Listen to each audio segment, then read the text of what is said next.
In 1933, Hitler wins the election. So the very first thing that happens is that the Zionist Federation of Germany sends him a message, a secret message. It wasn't published until 1963.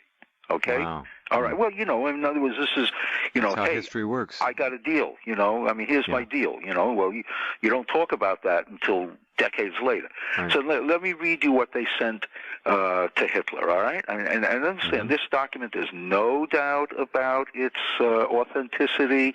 The translation that I have was done by Lucy Davidovich, who was a famous Jewish historian, all that kind of good stuff, okay? And this is what they say. It is our opinion that an answer to the Jewish question truly satisfying to the national state can be brought about only with the collaboration of the Jewish movement that aims at a social, cultural, and moral renewal of Jewry. Zionism believes that a rebirth of national life, such as is occurring in German life, through adhesion to Christian and national values, must also take place in the Jewish national group. For the Jew, too, origin, religion, community of faith, and group consciousness must be of decisive significance in the shaping of his life. Okay? And then they go on. Our acknowledgement of Jewish nationality provides for a clear and sincere relationship to the German people and its national and racial realities, because we too are against mixed marriage and are for maintaining the purity of the Jewish group. Okay? And then it says, for its practical aim, Zionism hopes to be able to win the collaboration even of a government fundamentally hostile to Jews, because in dealing with the Jewish question, not sentimentalities are involved, but a real problem whose solution interests all people in at the present moment, especially the German people.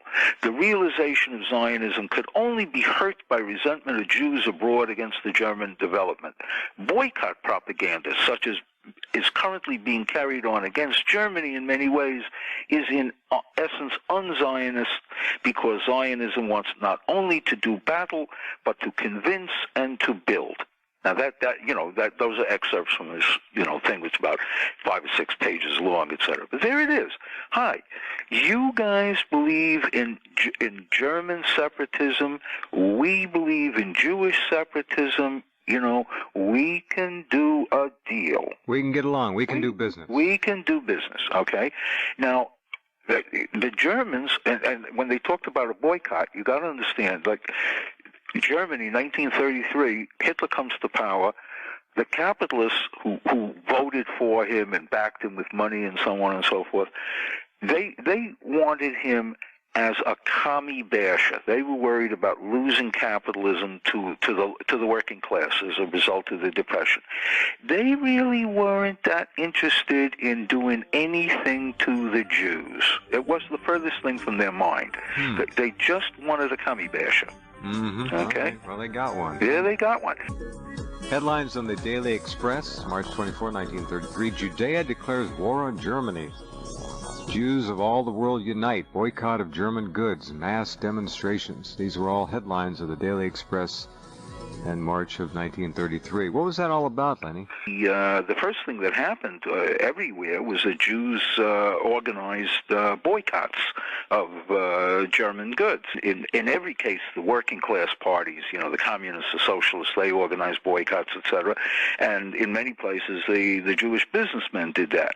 But one group didn't organize a boycott of Nazi Germany, and that was the World Zionist Organization. Because, as I say, they had already sent this letter from the German Zionist Federation. Let's make a deal. Let's make a deal, all right? And they did.